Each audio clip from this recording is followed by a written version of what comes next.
Elie Wiesel relata en su libro Noche cómo aproximadamente a los 14 años fue enviado a una prisión nazi llamada Auschwitz. Aunque él y su padre se salvaron de ser enviados al horno, relata cómo los nazis quemaron a su madre y sus hermanas.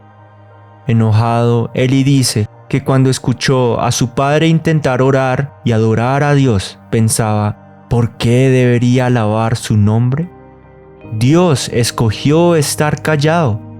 ¿Sobre qué le iba yo a agradecer? Elie sentía un profundo enojo porque no podía imaginar a un Dios que fuera bueno y aún así estuviera permitiendo que tanta gente sufriera. Como Elie, cuando vemos la miseria alrededor, decimos que o Dios no existe o Dios no es bueno. Sin embargo, si viéramos la palabra de Dios, descubriríamos totalmente lo contrario, que Dios es infinitamente bueno. Por ejemplo, si vemos Romanos 1:18, este dice, pero Dios muestra su ira desde el cielo contra todos los que son pecadores y perversos, que detienen la verdad con su perversión. Aquí es importante entender la frase, detienen la verdad. En primer lugar, la verdad hace referencia a la palabra de Dios que puede ser o no obedecida.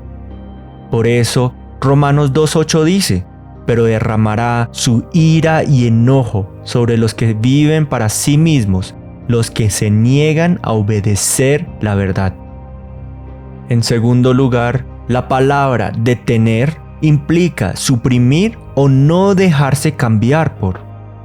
Es como un niño quien, a pesar de un tío que le advierte que no insulte a su madre, el niño, lleno de odio y maldad, se niega a ser cambiado por las palabras de su tío para dejar de insultar a su madre. Por lo tanto, no nos debería sorprender si el tío entonces reacciona con una ira santa ante esta reacción. Así como el niño, lleno de odio y maldad, cuando pecamos, detenemos y no permitimos que la verdad de Dios tome efecto en nuestras vidas. Esto explica por qué la ira de Dios arde contra todos los pecadores. Por tanto, si Pablo hubiese conocido a Elie, tal vez le hubiese dicho, amado hijo, escúchame. No estás haciendo las preguntas correctas. No deberías estar diciendo, ¿por qué Dios está callado mientras las personas sufren?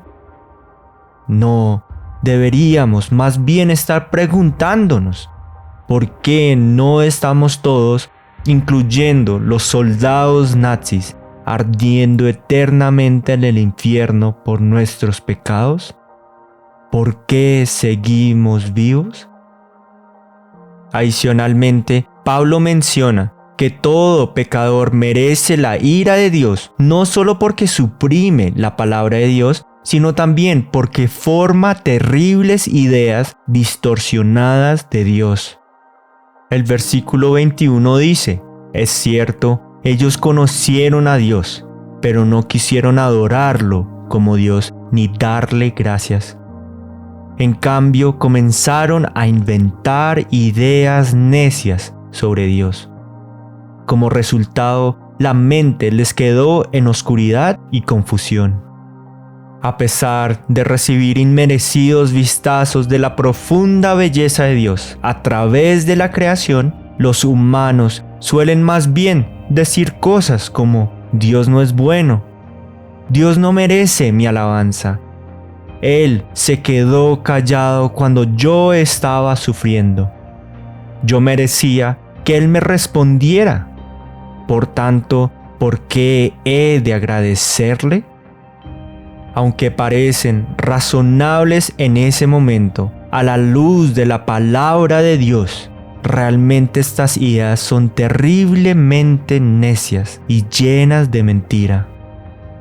Son ideas muy necias y distorsionadas, porque a la luz de la cruz de Jesucristo, el pensar que Dios no es bueno o el pensar que merecemos siquiera una gota de la bondad de Dios es realmente un insulto contra Dios y una terrible mentira. Elí respondió de manera tan necia porque no creía en Jesús. Sin embargo, si creyera, hubiera podido ver que a pesar de que merecíamos todos arder eternamente en el infierno, aún así Dios sí había hablado miles de años antes.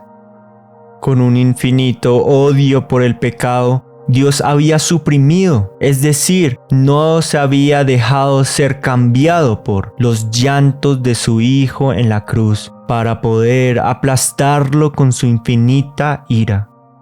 Lo había aplastado porque nuestro Señor Jesucristo había decidido cargar sobre sí mismo los pecados de todos quienes habían rechazado los mandatos de Dios.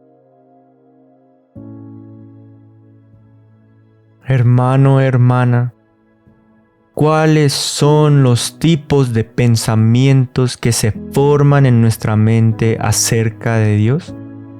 Solemos pensar, Dios no es bueno, tal vez que merecemos algo mejor.